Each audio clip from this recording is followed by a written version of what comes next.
Welcome to another edition of the Calgary Sessions. I'm your host, Jeff Humphreys. Today's guest, this is the one I've been looking forward to since I came up with this idea. This is the man that falls into the artist category, which is the first guest on the Calgary Sessions. Without further ado, this is episode 6 before I get him to introduce himself. So introduce yourself, and once you say your name, everyone's going to know who the hell you are and what you do, but tell them what you do and what your name is. I'm DJ Rice, a.k.a. Mark Kwan, professional DJ. And the name of your show essentially is? The one that is going to be 25 years old this year is Sunday Skool. Awesome. Yeah. So, like I said, this is when, and I'm not over-exaggerating, I'm not trying to blow smoke up his ass. This is the show I've been waiting to do since I came up with this idea. Me and Rice go back a long ways. The first time I met Rice was at the embassy.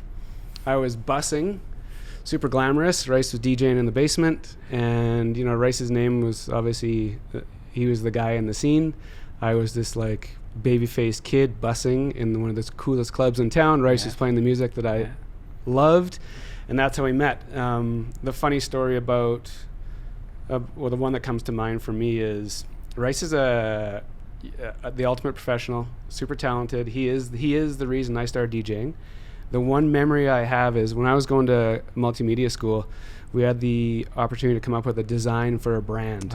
Yes. And I was like, what am I going to do? I had to come up with a logo, or I had to come up with something. So my idea was I'm going to come up with a tape cover for Rice. And I did this kind of deconstructed view of an actual grain of rice, and I had to ask for permission, which made me super nervous. You actually said yes, which was hilarious. Of course. And so anyways, that was my first experience dealing with you on a kind of a professional level, and then we'll get into it in the show, but you and I have jammed a lot together. You're the reason, like I said, that I got into DJing, so this is why this show is special to me. I'm honored. I'm totally honored. So the show is, we're just going to go back and tell your story. There's some really cool stories I don't think a lot of people know.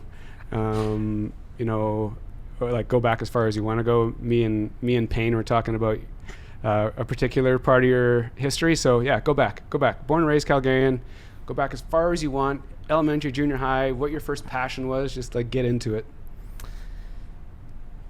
How I got into music, I always, I guess it was my interest in my father's audio equipment, because he was always like a high fidelity guy with cool stereo equipment. So I guess it would have been like elementary school. Oh, no way. Junior high, getting into just playing with your dad's gear. Cool. And then playing his records, and then my brother finally started to like a lot of the music that he was buying. Yep. And then I just seemed to always be the guy that had to control the music, or if we were on a school field trip, I would bring in my portable cassette with a mixed tape I made, and then it just got into, I've always had the interest of music, and then through the skateboard scene, I was into, got into the punk rock scene and skateboarding, and then met other friends, and then we got early hip hop we got into, and from there,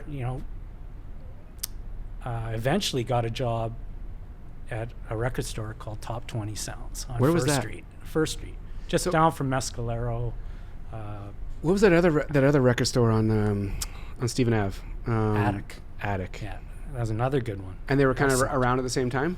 Or was Attic was probably a little later. Okay. Yeah. Top 20 Sounds is more specialized in just straight up funk and hip hop, early hip hop. So unique, kind of. Really early house and techno, and it was a place where DJs would come in, pull records off of the wall. Cool. To play. Awesome. And I used to just go there and hang out, because I get paid? No, I was just hanging out like a kid hanging that was out your, at a skate shop. That was the arcade or little skate shop? grommets hanging out at a skate shop. I was hanging out at the record shop, and eventually they asked me if I wanted a job, and that's when I first saw a DJ come in pull the record off, Yeah. put it on 2 turntables, Yeah. break it down, just mix it right in, and that's when I was hooked. Well, how old were you when that was like, when that trigger got flicked? When the DJ, Yeah. oh, it's probably 20. Crazy. Yeah. So, Yeah. so before you hit 20, I want, and this is the one I want to know, because I really don't know the history. I want to know about your skateboard history. So when I was talking to Payne, you know, a good friend of mine that Rice knows, you know, serious skateboarder, and his story was he remembers when the city of Calgary was kind of doing these kind of demo days. That's right. And there was like Bones Brigade, and Yeah. it was kind of back then. And he said you were kind of in that space. So how were you involved in the skateboarding world back then?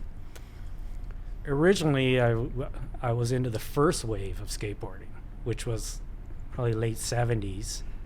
I would have been in junior high. Okay. You know, and that was one of the era when, if you're in California, there was like every community, there was these huge concrete skateboard parks. Yep. Like every skateboarder Yep. magazine. And that was more, Calgary actually had its first skate park then. It was called Skatopia 1 over by the Burger King in the northeast there, the old IKEA. Okay. And concrete skate park. That was the first wave of skateboard. And then it kind of died off. And then in the late 80s, it came in again. And we used to just street skateboard. But this would have been like shops like Freewheelin'. Yep. Oh yeah, Freewheelin'. Yeah, Freewheelin' was one of the first for sure. Yep. They were around like the first wave, and they stuck it out right to the end. When Yep. I say the end is when skateboard shops are in the mall and Yep. stuff, right? Yep. But Freewheelin', and then I was working at a West Beach No on way. 8th Avenue Mall. Okay. And Chip Wilson was the owner of West Beach. Just greatest guy. Total surf bum guy, man. Riding around 8th Avenue Mall on a beach cruiser. Like before even anyone knew what beach cruisers were up here, Yep. everyone would be like, look at that Yep. goofy bike over there. Yeah. But like he made his name on making those reversible jams. You remember those surf yeah. shorts? And they're Totally. reversible. But I worked there, and I started his little skateboard shop. So we ordered in a bunch of decks, and we had a little skateboard shop there, and we actually made a ramp in the basement. No way. But that's when Jerry Kozan came in with 2 little boys, which would have been Michael Kozan and Bernie Kozan. Oh yeah. Just little guys. Yeah. And he recruited me. He's like, I'm going to open up a skate shop in the South. Would you come and work for me? So that's when Skater Sport Shop was No way. was born. So Crazy. started working there. Like, I mean, Jerry did so much for the community. He was the guy that started bringing in like Gator Rogowski and Lance Mountain and the Bones Brigade, and then the city got involved, Right. Parks and Rec, Yep. and that was when we had the ramp program. Remember the portable ramps? They would where- drag them around to different parking different lots. communities Yep. and stuff, and they also sponsored demos. Like, so that would have been one of the ones where I met Chris. Was probably at Max Bell when the Yep. Bones Brigade was there. and, Yeah. Thrashin' 86 Oh, or something. I think it yeah. was called Thrashin' 86. But yeah, I met so many people back then. They were just kids, and all of a sudden you're seeing them at the bars and stuff, and you know, the scene is quite related. I think the skate scene and Yep. the underground music scene, it's all underground, right? Yep. But yeah, I just eventually became a sponsored rider. Like, I was sponsored by Vision Cool. Skateboards, and it was awesome because every month they'd be sending you 2 decks and stack of t-shirts Oh, and awesome. stickers, Yeah. shoes every month. So it was great. It was so much good times back then. And Yep. there were no parks. Backyard ramps were allowed. So like, we had 3 or 4 ramps throughout the city. We're like, where do you want to go today? Let's go to Chip's ramp. And like, Chip had this big half pipe, his whole backyard in Bankview. Cool. Like crazy old houses. His whole backyard was just like a half pipe. You walk out of his back deck, and it's like the platform of the half pipe. So there's another one called the Embassy Ramp, which was right off Mission and 4th Street. Is Cool. the old U.S. Embassy. No way. Like, But that was before the backyard ramp bylaw came in, Right. where you couldn't have them. Yeah. Yeah, and then, eventually I just wasn't skating as much Yep. anymore, got more into DJing, Yep. and But it was years? Like you skated for years? years and Yep. years, yeah. Super funny. Why do you think, working at West Beach with like a little one-off shop, you work at the record store, one-off shop, Yeah. you're skateboarding, which is kind of, like you said, underground. So, early on, you're kind of deciding to go, not against the grain, but you're taking a different path. What was it about skateboarding and work at these cool little spots that caught your interest versus going to the big mall chain and getting a stuff, job? Yeah. What do you, I don't know. I just like the small underground, the feel of everything that's underground, a little different, not away from the mainstream. Yep. That's why it's disappointing when you see skate shops that are like all gone into the malls. Yep. Like even record shops, right? Yep. Like record stores all got Yeah, squeezed out. just got big. Yeah, because Sam the Record Man, A&A. Like, Yep. I remember the days when there's just like record stores everywhere on Yeah. 8th Avenue Mall, right? Yeah, that was cool. And that Well, was kind how was skateboarding going to be in the Olympics? of so crazy. I mean, I love the sport, but I just The minute it goes to that stage, you're like, the it's shine. so underground. Like The shine comes drug off. testing, Yeah. skateboarders, drug testing. Come on, man. It seems so strange. Yeah. Because it's always such an underground sport. Yeah. And, I mean, wasn't so bad snowboarding because I didn't get into snowboarding as much as I was skateboarding. Yeah, It's strange. I mean, the guys are just incredible athletes, but for sure. I guess that's what they are. Yeah, it's different. Athletes, and they're getting respected for something that no Joe Blow can do that, man. You can't be like The guy. LeBron James probably can't even ride a skateboard. Exactly. Yeah, it's a it's a very talent. unique talent For sure. Yeah, I was horrible. My only skateboarding story is I was horrible, but I wanted a Tony Hawk skateboard. Yeah. And my parents, we were in the States for a vacation in Spokane, and a Tony Hawk skateboard back then with Palo Peralta wheels. Rat bones. Yeah, probably. totally. So that's what I wanted. Yeah. And I couldn't even, I could barely get down the hill.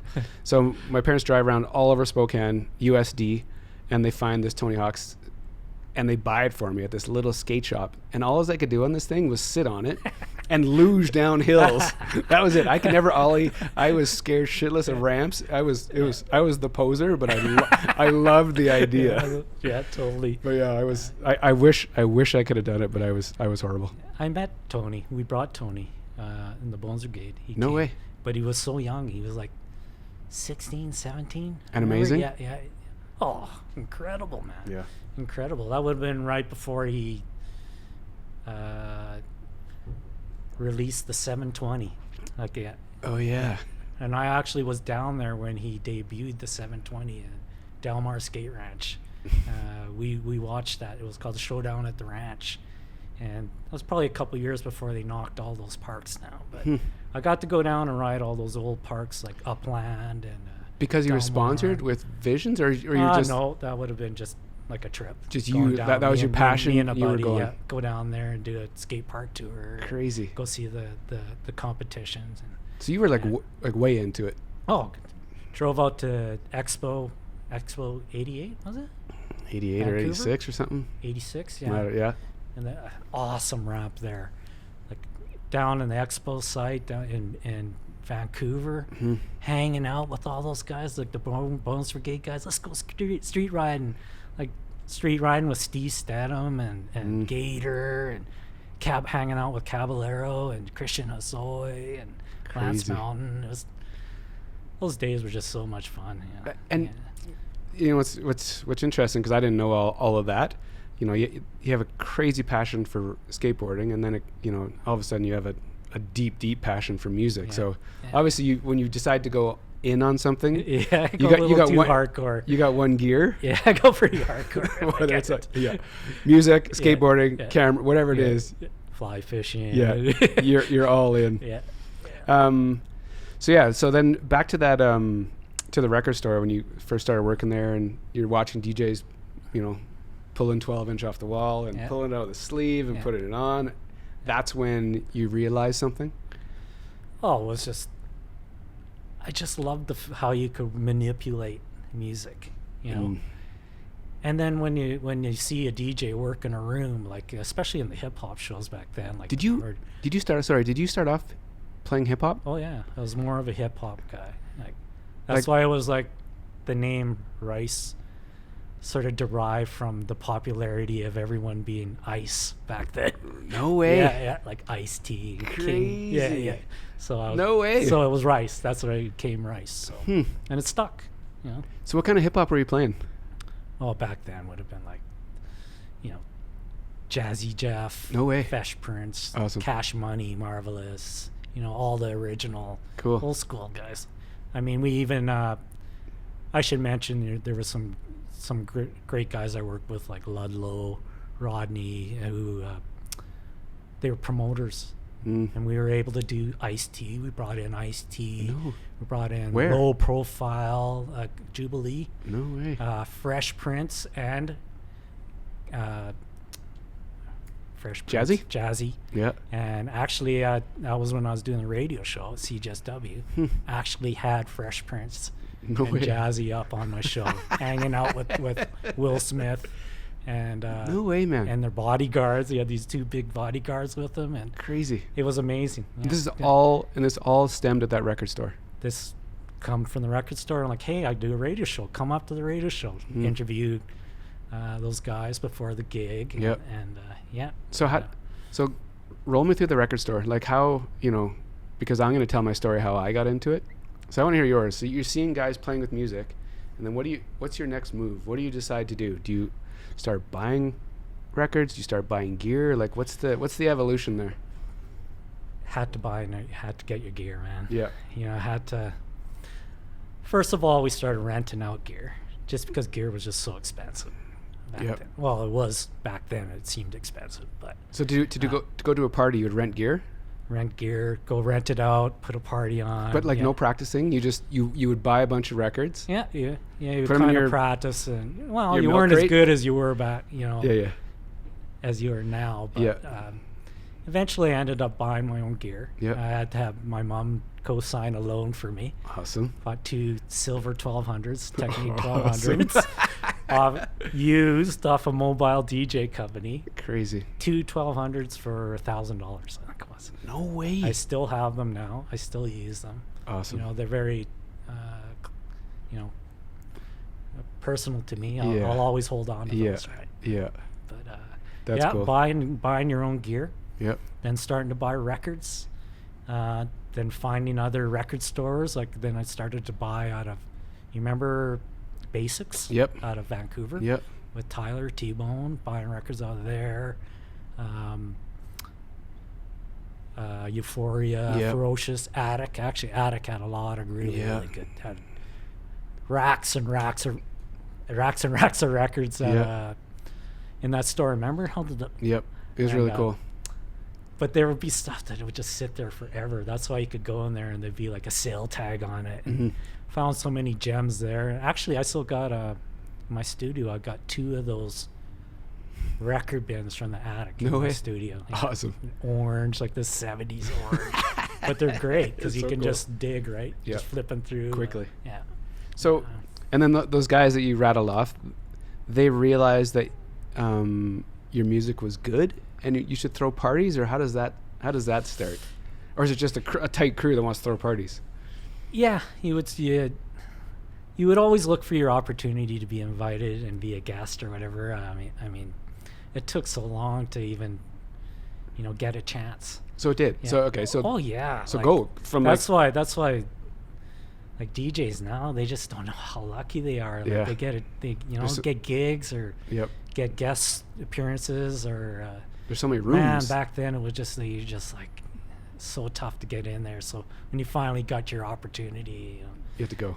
Yeah. So, but yeah, we would put on our own parties or hall parties and stuff like that. Yeah. And it would be more or less handbills back then, right? And just building your name. Yeah, just building your name. Radio show definitely helped me a lot. How'd you walk into that? When I was working in Top 20 Sounds. Okay. There's a guy that used to come in, buy records for his radio show. Oh yeah. Yeah, it was called More Fluid Than Gas, CJSW, Saturday afternoons. And the guy that was doing the show was Tim Okamura. No way. If anyone knows who Tim is now, the guy is like one of the super famous, world-renowned artists. Like, Yep. his guy. paintings go for like hundreds of thousands of dollars, and they're just incredible paintings. Right? I remember that you played at his show down on Art Central. Yeah. Or, Rob Maybe's gallery. that was the first time that's the first time I was introduced to that name, and his I stuff hadn't was, seen him for so long, so it was a nice reunion because he got a hold of me and I was like, hey Rice, I want you to play my opening. But that was cool. I think he was a little bit surprised how much house I played.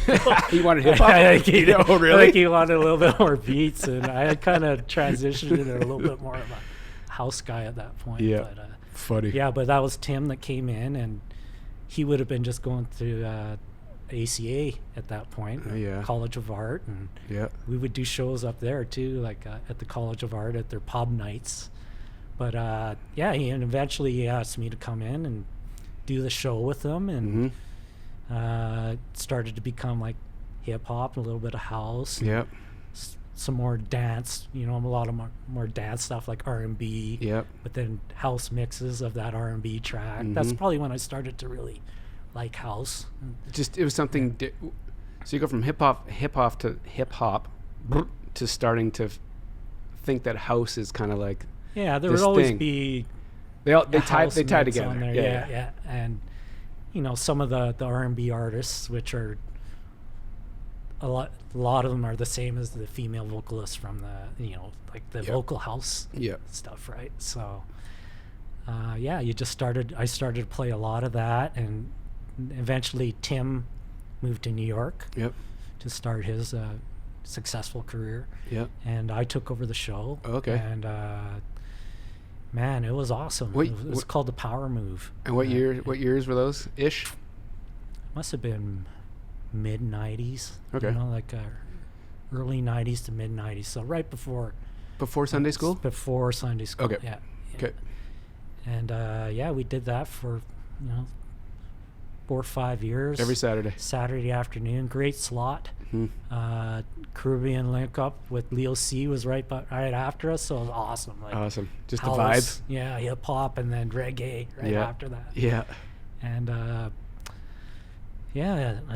it really was that the you're throwing parties, you're kind of getting invited to play at parties. Was the radio show the thing that kind of got you on your own path, or like radio show helped, the record store helped, just being around, like being in the middle of it? Just who's this guy? Well, we were kind of, no one else was doing it really, right. Like there was always hall parties and hip hop shows, but we started to branch off and do house shows, raves, like early raves, and like we used to do them at the Republic, like crazy raves with like 16 mil film, shot all over the walls, and we would bring in. I got hooked up with these reggae guys that used to come into Top 20 Sounds. Gargon Champion Sound, they were called. Awesome guys, man, but like total reggae guys. They had the sound system. It was called Gargon Champion Sound. Like, hey, can we hire you and bring in some extra sound for raves? These guys, they'd come like with this box truck with like so many giant W bins with 18-inch woofers, like just incredible sound. Like you walk by the bass bin, it would like blow your hat off your head. Like wild. So, we used to put on those huge raves back then in the Republic, and this is like that would have been like 94, 95, 90, 93, 94, 95. Before Empire here. Yep. Before, well, kind of like Republic era, early Republic. Okay. Deluxe Lounge on top of the Republic. Gotcha. And started to put those shows on, and eventually started to try to get a resident night. Yep. Like my first night was probably a Wednesday kind of hip hop house, everything R&B at Republic on a Wednesday. Like, I mean, never brought in tons of people or Yep. anything, but that was my first sort of residency. So, what's super funny is my first residency was on a Wednesday at the original Mercury. Yes. So like, yes. so funny. That was good. That That was good vibes there too. So when you're throwing the raves, are you like all in on house now, or is it still like a transition of like hip hop, house? The raves were all Yep. pretty hard stuff. Yep. You know, a lot of breakbeat though. The breakbeat stuff was nice, which kind of is hip hopish. You know, Yep. the beats are like similar, but yeah, it started out with more house breakbeats. Yep. And then it got into the era where stuff started to speed up quite a bit. Yeah. And I don't know. I listen to that stuff now, and I'm just like, I'd have trouble playing a lot of it now. It's just too hard for me. It was the only option though, right? Yeah. That was the first kind of. It was kind of the trend then. It was, you know, that was underground. Yeah. It's where I met like a lot of the people that, you know, started to go to the clubs, Mm-hmm. to Night Gallery and Yeah. all the other clubs, right? So And were you, to get all your music, were you just digging around Calgary? Calgary, Basics, out of Vancouver. Forget what the store up in Edmonton was called, Record Stop or something. It was kind of like an attic in Edmonton. Yeah. Good records up there, and then eventually, well, I guess that would have been eventually led into Play the Record, Yeah. right? And that was early on in would have been Night Gallery Sunday School, when I brought my good friend Dave Cooper that worked at Play the Record. My other good friend Erica Savage introduced me to Dave. And brought him out there, and I mean, he just opened up a whole new world of house music. Yeah. Basically introduced me to the East Coast sound, you know, more of the Toronto and East Coast, and that record store is, I think, one of the best record stores in the world by far. Because there was guys that would come up from the States just to shop there, right? Yeah. Because you're getting the Canadian prices and crazy beats. they treated me well. You know, I kind of feel bad for kind of bailing on them when the digital age came. They started buying MP3s and instead, but they treated me like gold.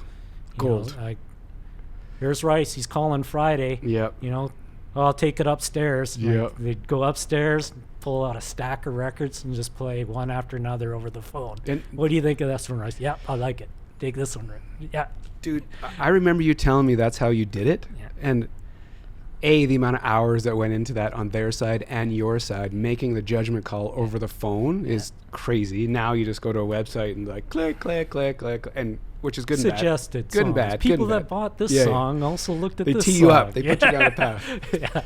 Yeah. Were you always, you know, before that, were you always looking for the record?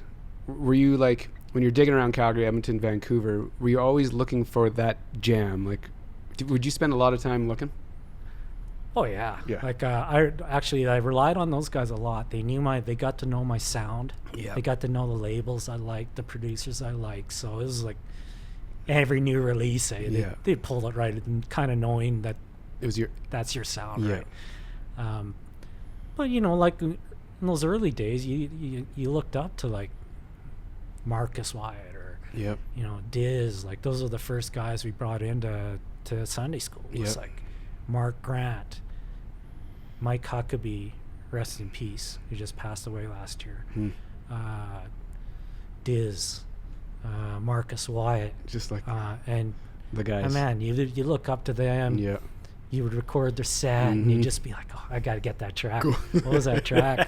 You know, and back then it was like, it was hard to get. we had records that no one could get, right? Right, Like, yeah. we had white labels, and you just had this arsenal of records, and people would be like, "What is that one?" Well, that's And they'd come and try to train spot, yeah. and that's when It's we all used to blanked out. Remember, you'd make the label covers. Yeah. So you cover the labels because guys are looking over your shoulder trying to see what that track was, right? So crazy. Yeah.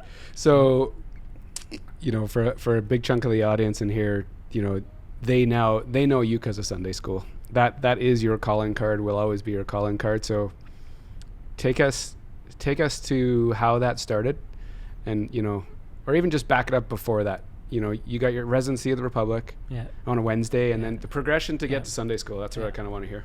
Well, I also worked at this club called The Jungle, and it was forget the hotel on McLeod Trail there. The Howard Johnson? It was where Frankie and Johnny's. Remember Frankie and Johnny's? Yeah. They were like the Peeler clubs. Oh. Frankie and Johnny's South, and there was a nightclub beside it. It was called The Jungle. Crazy. And I got my first. I would be there Thursday, Friday, Saturday. Oh no, you're the guy. So I'd be playing dance hits and R&B and hip hop and stuff there. But that would have been my first residency, kind of along the same time as when I was playing the one show at Republic. Mm-hmm. And so you're busy. Yeah. You're like 4 days a week-ish. And kind of went over it last week. I was trying to think of the timeline. I was like, Republic, then there's Empire here, right? And Embassy. They were all kind of around the same time. I think Embassy kind of came in after Empire. Yeah, it did. Yeah, but like late '90s. This club here, Empire, it was like nothing else. So just a reference. The room we're sitting in the building. This building is kind of where you really start to. Yeah, it's the old Victoria's restaurant. If people remember Victoria's downstairs. Yeah. And would have been 318 on the far end, which had been a gay bar. Yeah. And then Empire was in between, mm-hmm. which just, I mean, the character of the room was just beautiful. That's crazy. Rudy and Lauren, exceptional taste. Yeah. And these clubs were like clubs you'd see in London. Mm-hmm. Like awesome clientele, gay, straight, hip hoppers, everyone, all just partying and having a great time. You could go and have a bite at Victoria's before the show, and then go to the club. Then there's a gay bar on the other side. It was the best. There's never been anything like that ever again. Like the golden era? Like, is that when you think about everything? Is that the time where you're kind of? It was awesome because it was a club where everyone was hanging out. Right. Like Night Gallery and everything else was awesome, but it was not as inclusive as the other ones. I mean, if anything, it was that straight people were, it was in a 50-50. Yep. But that was. Empire was made a pretty good name off of Empire. And you're playing one night like. Friday? That would have been like Wednesday, Thursday, Friday, Saturday. Oh, you were here heavy. I was here 4 days a week. Crazy. And refining your house music's, is it all house or is it still a blend of kind of? That was more house, all kind of. Okay. But back then was, I don't want to say trancey, but just that like sound heavier out of kind UK of was coming out, really tribal records and. It would have been like dub house disco. So it's pretty stuff it was pretty driving. Oh yeah. Early UK sound, a lot of UK sound house stuff, and but I had a good run here, and then it would have been like Embassy, and then Night Gallery. Yep, really close. Yeah, because I think I don't know this for sure, but I don't know if the Night Gallery was before you went to Embassy, or at the same time. It was at the same time. The same time. And then remember, I left Embassy to go to Orbit. Right. They made the little club over here at the original Republic. Right. And then I left Orbit to go to Cherry. Gotcha. Right. So when the gallery, so I like I said, I started working with you at the Embassy is when I kind of knew you a little bit better. But I think when I first found your sound was with a buddy of mine named Jeff Bettenall. And his older brother Eddie had stumbled across Sunday Skool at the gallery, and so Jeff brought us to Sunday Skool at the Night Gallery. And it's really funny because I grew up playing hockey. I was like that guy. It was like George Thorogood in the dressing room, AC/DC, Metallica, Tom Petty. That's what I was surrounded with. So all of a sudden I'm being Jock rock. Yes. So then I get brought into the Sunday Skool gallery to your stuff, and my mind was blown. Yeah. A, because the lineup was down the street. B, because I walked in there and everyone's dancing and I can't dance. And and C, the music was just unbelievable. It's so that infectious, right? It's crazy. So you may not know what it was No. or what you call it. Yeah. But if you don't resist it, it just takes over, and you find yourself moving and crazy. Crazy. A lot of people that never thought they knew how to dance learned how to dance coming to that Totally. that show. And yeah, and that show, like the memories I have of that, the other memories beside the music and the atmosphere and girls dancing around, like it was just this giant moving mass of people all the time, these crazy disco balls. Yeah. Sean, the bartender. Oh yeah. This big dude behind the bar. Sean Danny. Yep, super like friendly, like giant. Yeah. And the one thing I do remember about him, random story, well, if you didn't tip him, he would take the tip jar and like bang it in front of you on the bar and then walk away. He was so like aggressive, but like super fun. So that's how I found Sunday Skool. And then you started working at the embassy. Yeah. And like I said, that's when, for me, I'm not taking over the show, but that's when I realized that this music was more than just music. It was more than a work environment. There was something in me that was like, I need this. And it was like you said, it was super hard to find good music back then. Mm-hmm. I would go to Euphoria or whatever and be like, I need something that sounds like Rice. Yeah, nice. And they'd pull off this UK stuff and it'd just be no vocals, heavy, like just obscure. This isn't what he plays. That's it. So then I realized there was only 2 nights to get it. It was Sunday and Saturdays. Embassy when I was working with you, and then I had to go on Sunday. So that was the start of my house music adventure, and to this day it is the soundtrack of my life. From 99 till now, that's all I listen to. Awesome, man. All day, every day. And for those of you that are like old like me now, and you can't go out to shows very often, Rice is doing a live stream on Twitch every Sunday, 4 hours, 9 to 1. 9. I say 9 to 12, but I always end up going. So it's 4 hours. Yeah, it's usually till 1. So and so the cool thing about now, and like literally no exaggeration, all week I listen to his mix. 4 hours. So if I work 12 hours a day, there's 3 times. So I'm listening to the set 3 times 7. I'm listening to 21 times in a week. Nice. No exaggeration. Nice. Thanks for the hits. Yeah. So if there's any old folk out there like me that haven't heard Rice play, go find him on Twitch. DJ Rice's Sunday Skool on Twitch. Yeah. So, Twitch TV/DJ Rice Sunday Skool. Yeah. So go find it, because it's really him playing music on Sunday nights. It's a fun stream. Like I kind of had to relearn.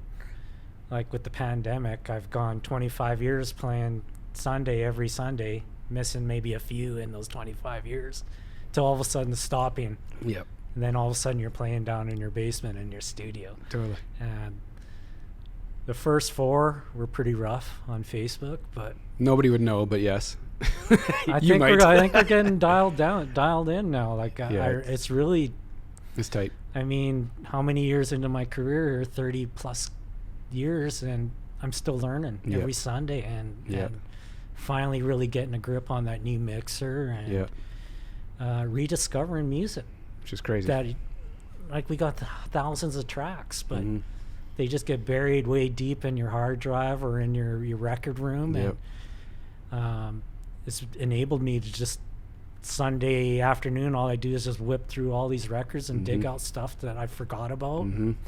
And it's all like fresh to me. So it's fun. People may wonder, saying like, geez, Rice, why are you playing stuff from 2008?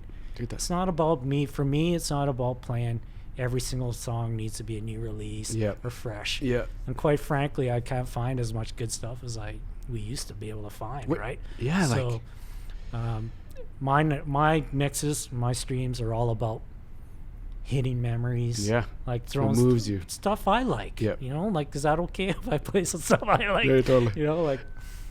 So and I'm having a great time, because there's a lot of people that I just haven't seen for years. Like, I mean, really good representation from the Pacific time zone. Cool. Like Victoria, Vancouver guys are like, they're awesome. Like, I love you guys, by the way, if you're when they watch this. But like just people that used to grow up and come to the show, and like reuniting with them, and they're having a great time. So eventually, when Sunday Skool is back in a club somewhere, well, after this pandemic, we're still trying to figure out where we're going to take it. But It'll come back. I think we're definitely going to have to do the stream. Yeah, totally. It just adds to Still, it. Yeah. Today's yeah, tech, like yeah. it just, you know, it just builds. Yeah. It builds everything. You know, you can do the live one and then do the stream. I think it just Because I don't want to forget about all the people that Yeah. have been tuning in. totally. and Yeah, you can't go keeping- dark. Because honestly, it's like, it was kind of a bummer there, Yeah, you know, it's in dark. March. Yep. And it's been a rough, Sunday School been a rough year. Yep. The last year was just hard. Yep. You know, I know all clubs are really not doing that well, but man, like the It hurt. decline and interest, decline of people coming out. It was, Yep. you know, last 6 months I was walking home with nothing. It's a you know, grind. and I don't. People don't realize that. You need I don't people. get a wage. Yeah. You need I people. rely on people coming through the door. Yep. And not only on top of that, but I have to cover the sound guy and the door Yeah, you got. person's There's like outputs. cost before I even get that first penny. Totally. So quite often I was walking home with nothing, Which is zero money. Grind, So, yeah, straight and, grind. And that's why I get kind of bummed out when it seems like the scene is going to like yeah. no cover charge, you know. It's just so different Because you worked for years and years and Mhm. years. We worked to build to it. be able to Yep. take that part of the Totally. door, right? And you know what? At Sunday School at Night Gallery in '96, people may think I'm wrong, but I swear that we were the first ones that started DJs taking the door, Cool. you know, taking percentages of the door. That was the first year, 96. '96 when it started. Yeah. So, and you said it's 25. It's going to be 25 this year. So, but, you know, besides, you know, coming up with that agreement, you know, with the owners and the DJ, like the DJ, all of a sudden, you know, when you have that kind of deal, they understand the DJ's got some value there because Yeah. it's bringing people, Yeah. which is really interesting. Before you go down that road, how did you decide to launch a show on a Sunday at that specific spot? We did a one-off there. It's a cool spot. I mean, Oh, it it was was a unbelievable. loft spot. Unbelievable. It was the owners were cool. Yep. Underground club. Yep. Stage, you know, hardwood floor, Dude. and they were welcoming. You know, Yep. So you did a one-off? Not everyone would. Yeah, sure. Bring. You know, they didn't Yeah. trust what you were doing. Yeah. So we did a one-off. Went off really well. I'm trying to remember. I don't want to get it wrong, but I think Darius. I think Yeah. Dean Clark, maybe. Cool. Taro, Yeah. Dave Reynolds. I don't Yeah. want to get it wrong, but I think we That were kind of all crew? involved. Yeah. Yep. We did a one-off and decided to ask if I could have a night. And Sunday was sort of the only one available. Because was it the only one available? But it was also your off night because you were Yes, working. True too. Okay. And everyone thought you were crazy to do Yeah. a Sunday. Yes. What's a Sunday? Like, I agree. you know? Who knows? You were malls even open on Sundays back then? I don't know. Maybe not. Dude, but I remember going, like when I started going there often. You drive downtown and there's nothing open. Yeah. And you get down to First Street, Yeah. there's nothing going on. And then you park across the street, the westward, and walk up these crazy stairs into this house music paradise. Well, it definitely didn't start off with a bang. I Yeah. mean, we really almost had the plug pulled on it. Like And a year to make it go, or how long? I do you bet think? you it was even less than that. No I way. bet you it was like 3 months. And it was pretty quiet. We were charging like a toonie to get in. A loony. No, it wasn't even a toonies back then. It was like $3 or something No to get way. in. 99-cent highballs, Crazy. and we couldn't get anyone to come. No, like nothing. Yeah, well, barely. A Yeah, few yeah. friends Yeah, yeah, and yeah. stuff. But it ended up being an ultimatum where it's like, if we do not get this going, we're turning it into a country night. Oh It was no! going to be a country night. No way. So we went hardcore. We went Todd Omatani, Yep. another incredible success story. Yep.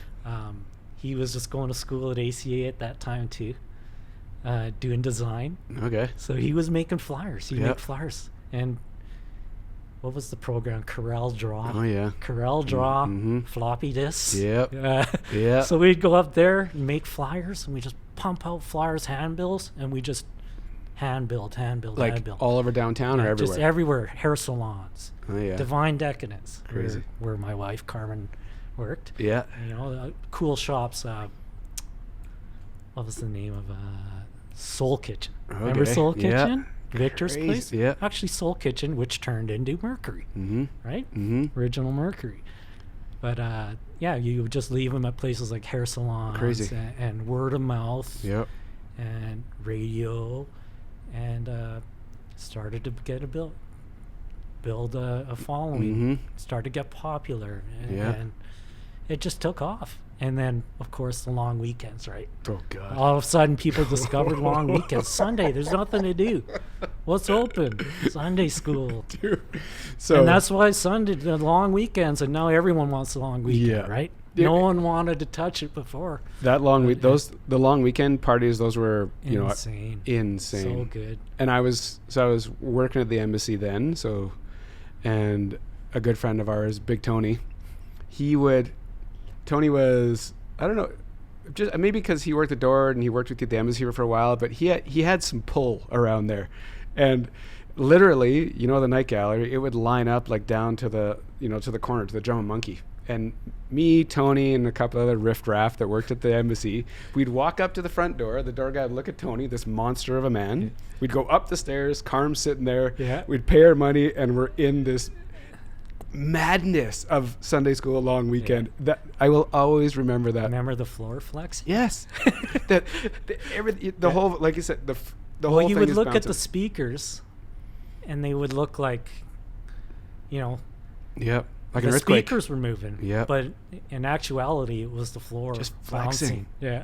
It was Awesome. It was and that was, you know, that was probably late 90s, early 2000s. Like the Between craziness. 2000, 99. Yeah. And you can't forget that show, Sunday, has always been loading up whatever vehicle I had at that time with two mirror all of it. balls, Yep. turntables, mixer. Yep. The records. Remember the All records? records. You Yeah, had to we drag had up those crates stairs. of records. Yeah. Oh, I give props to all my brothers and sisters that have worked for me and have to like help me load that truck. Remember that staircase behind Yes. the Death trap. gallery, carrying the record crates down there, like. Yeah. And then you'd be hanging the mirror balls, Yep. pin spots. That was Yep. every week. All Set those up- mirror balls set were up, me tear hanging down. the pin spots, hanging the mirror balls. Yeah. Bringing the fans. Remember, I would bring those big monster industrial fans Totally. because it was so hot. It's just So sweating. hot in there. We'd have these two industrial fans on the stage just blowing. Like, So funny. what do you do now? You walk into a gig with a thumb drive, like a a Different ball game. USB drive. Different. You know, back then we're hauling 3 crates of records, like 300 records. Oh, and heavy. You know, heavy. So Oh, gross. the radio show, CJSW, that we would be hauling crates of records across the campus to CJSW, right? Did you ever think about using a wagon, like an old school, like Red Arrow, whatever they're I called? wish, yeah, that would have been a great idea. Then you'd have to Yeah. drag the wagon Yeah, up to the a booth too. dolly. Yeah, like, totally. You know, yeah, like how we were at No Name Lounge, Yeah. where I'd have those little luggage Yeah, dollies. Totally. And we can't forget about No Name Oh, Lounge. yeah. Yeah, we'll get there. Well, yeah. So, you know, so Sunday Skool, you know, it wasn't a turn it on and busy. You had to, you know, Oh, you had to yeah. work for it, Oh, yeah. and yeah. with the ultimatum, there was some pressure. Yeah, it almost didn't succeed, right? Yeah. It was, but, you know, I think we opened the doors to a lot. Like, Oh. Embassy was... Yeah, built off of it. Yeah, Yep. and everything after that, you know, Yep. Cherry, Totally. and I mean, I love those days. I mean, They were it was the heyday, right? I loved hi-fi. Like, Yep. But you know, it was different. Yeah, totally. Hi-fi, it was It's a different had world. some great days and Totally. stuff. But you know, like it was the night gallery was just nothing else. The community and It was. the people are different now. Yep. You know, like Yep. that's why Sunday Skool wasn't as busy, is because all you Totally. guys grew up, Yeah, totally. got real jobs, Totally. and And back then, you know, between the gallery, the Cherry, the embassy, like they were very unique rooms, and there wasn't a lot of options back then. So if you like something, you would go to these specific places. Yeah. So all of a sudden there was a built-in community, because Yeah. every time you went to one of those rooms, you would recognize people. Yeah. So it was, you always felt like home wherever you went. It was a specific, Different if home. it had a rice night, you knew you'd know half the room there, because they would be just following you around to the different rooms. Yeah. Things change. There's more rooms. There's so much Different music is staff, accessible. yeah. Like, it's so different. But back then, that's what made it so fun There were going some out. cool rooms. And they were all. I mean, Empire was amazing. Embassy was fun. Embassy was like a basement party, right? like. Yeah. Well, we were always downstairs. Yeah. Downstairs was way cooler than It was upstairs. No disrespect, Faust. Dale and Jody and Yeah. who else was it? Costello? Did he work Costello there? worked there. There was Guillermo. Yeah, Guillermo. That's right. Kier was Guillermo. there. Drew. Yeah, Turbide was Tony, there. Tony. Paul, Todd, Stacy. Heavy. Yeah, Heavy. Yeah. That's where that Who was. was in the other room? Sid. Or who was in the other room when I? Was Testa down? I don't think he was there. That Testa came after me. Like, I think it was Sid. I can't remember. I forgot there was one. Sid. Yeah. Okay. That Right. for whatever reason, that was the place where I first started working in clubs. Obviously got into music, but that family that worked there, it was a tight crew. Like Cam Vernon, like you said, like there's. I still talk to some of these people, and it's just so. I don't. Like I said, it was my only. Well, I guess I worked in a bunch of places DJing, but actually, with like working the bar, that one just felt. It had a really cool feel to it. You know how important, like, people don't realize how important staff is. Yeah. And that's a success, is when you got everyone along in the same wavelength, thinking the same, friends, get along. Yeah. I mean, I've worked some places where it's just like It's work. people don't even know who you are or what you're doing there. Or bartenders that hate your music. Yeah. Like, how is it going to be successful when the staff you're working with doesn't even like the stuff you do? It's that energy. May as well have the bartender that's dancing away, loving your stuff. Yeah. Everyone's in a good mood. Totally. Night goes faster, that's so important. And that was like a Republic family too, right? Yeah. And some of us played hockey together Mm-hmm. and DJ together, party together. Yeah. So there was so many good years back then. It was such a, the clubs can eat people up and spit them out. They can take you down a pretty dark path if you let it. But for me, like, I have lifelong friends from working in all these different places. For sure. From like partying with all these people to becoming a DJ and getting to like host the party. Like, these are lifelong friends from a cool time. And you know what? Like, they're responsible for any kind of success I've had. For sure. I mean, like, they're the people that don't get any credit. Yeah. I mean, it's not everyone's coming there to hear DJ Rice. There's a lot of people that are coming here to see their favorite bartender. See Chuck. Yeah. And those people are representing you. Yeah. Like, I'm up there DJing. Yeah.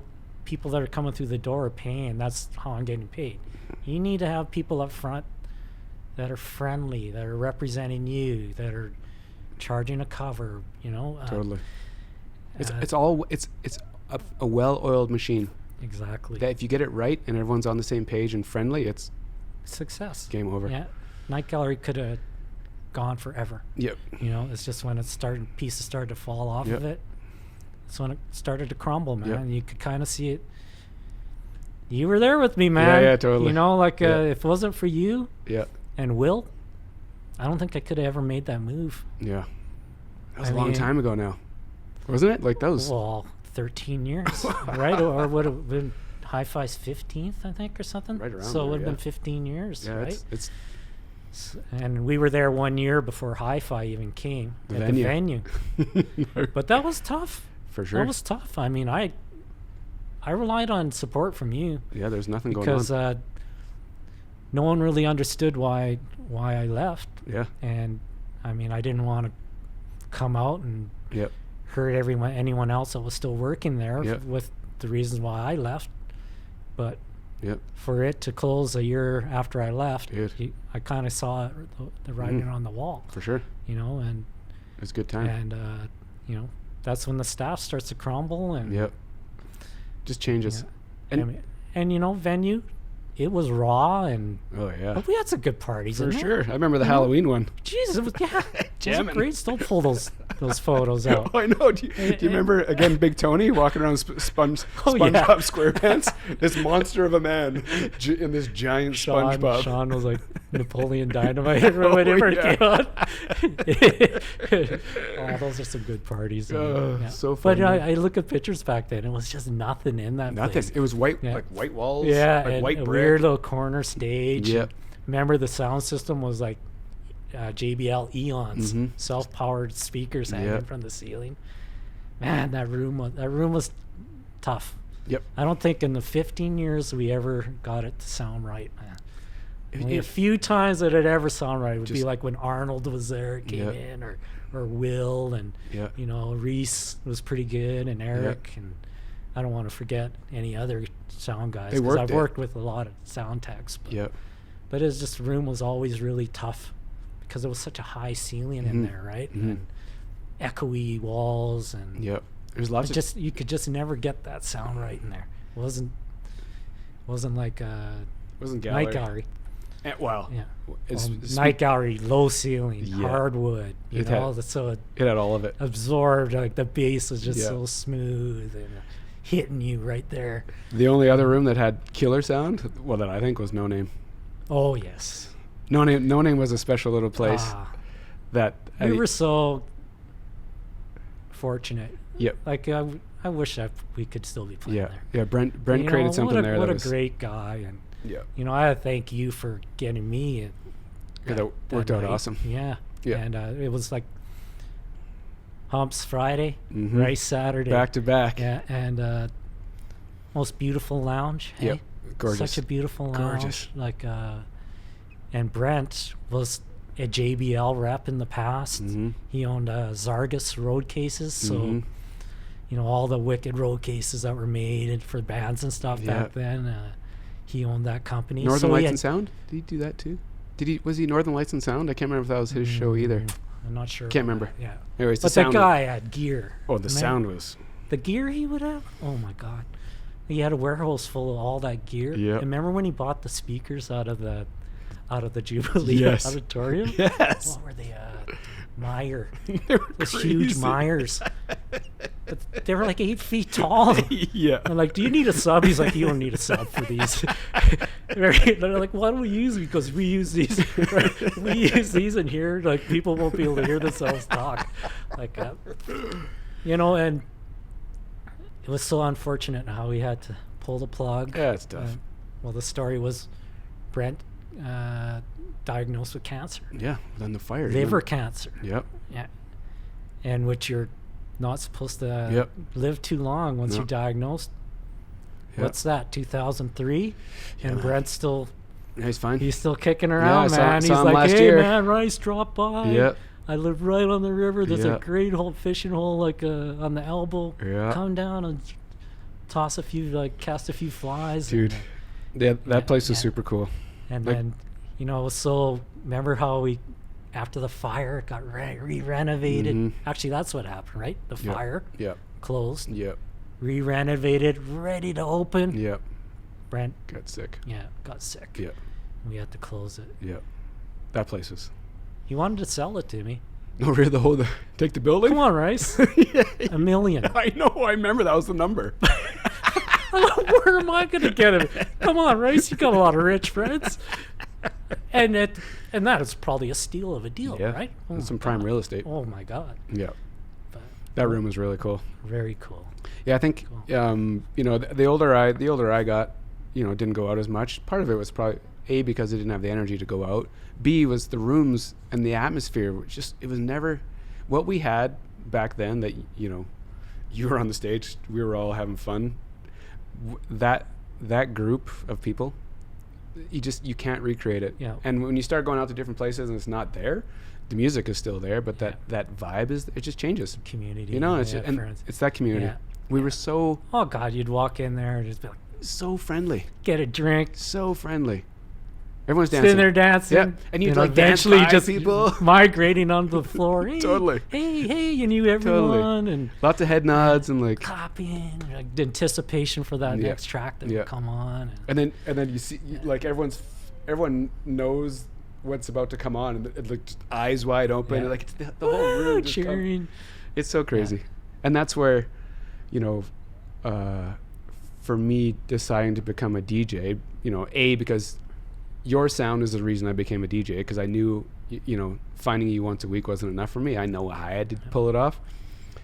And that exact moment, when people just come alive at a moment and your goosebumps show up, it's this high that you cannot explain to anybody, and it's a dangerous high because it can't be replicated anywhere else. It's so crazy. I know you understand it, but not.